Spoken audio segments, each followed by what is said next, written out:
Hello everybody, welcome to another Nephilim build. Today we're going to cause Generally Grievous injury as General Grievous from Star Wars. As always, keep in mind that these videos are about capturing the spirit of the character rather than capturing their abilities perfectly. With that said, let's start with the ability scores. Using Point Buy will make Strength 15, his cybernetic augmentations make him pretty strong. Next we'll make Dexterity and Wisdom 13, controlling forearms takes Precision and controlling armies takes Insight. We'll make Constitution and Intelligence 12. They could be higher, but he's got a bit of a cough and he honestly thinks he can beat the guy who trained the guy who beat the guy who trained him. This will leave Charisma at 8, we just won't need it. For race, we're going to go with Warforged, putting our +2 and +1 to Constitution and Strength. What's that? What happened to Cyborg not Android? Shut up, I was trying to be different from Tulok. It's all arbitrary anyway. We'll also get Constructed Resilience, Sentry's Rest, and Integrated Protection. We'll also take proficiency with History and Tinker's Tools and speak Common and Modron. Is it an official language you can choose? I don't know, but what else is the head clanker gonna speak? We'll take the soldier background, getting military rank, athletics and intimidation, as well as land vehicles and dice. Moving on to class, we're going to start off as a fighter.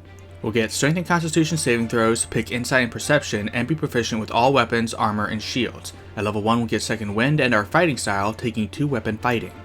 Now we're going to multiclass to Monk, getting Martial Arts and Unarmored Defense at level 1. At level 2 we'll get Ki and Unarmored Movement, and at level 3 we'll get Deflect Missiles and our Monastic Tradition.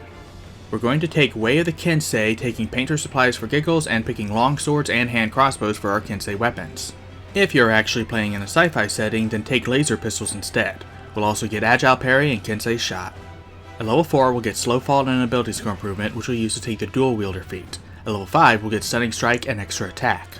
At level 6 we'll get Key-Empowered Strikes and one with the Blade, giving us Deft Strike and Magical Kensei weapons. We'll also take Quarterstaffs for our new Kensei weapon for those Shock Staffs. Going back to Fighter, at level 2 we'll get Action Surge, and at level 3 we'll get our Martial Archetype. We'll pick Battlemaster, taking Potter's Tools because I'm out of joke options. We'll also get our Superiority Dice and our Maneuvers. Think of the extra damage as making extra lightsaber attacks with our other arms. We'll start off with Commander Strike, Disarming Attack, and Menacing Attack.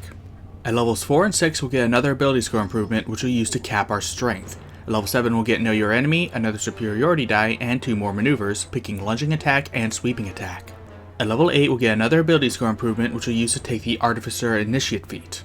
We'll take Shocking Grasp for the taser cables, Jump for some hops, and Weaver's Tools, because seriously, what else can I give them? At level 9 we'll get Indomitable, and at level 10 we'll get D10 superiority dice and 2 more maneuvers. We'll go with Commanding Presence and Tactical Assessment.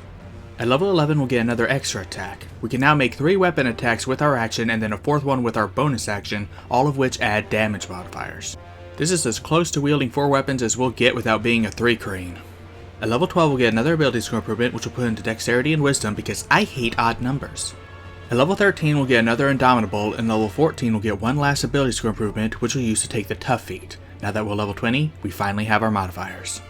For inventory, we'll take 4 long swords for our lightsabers. We're making 4 attacks per turn, so I doubt any DM is going to argue over this.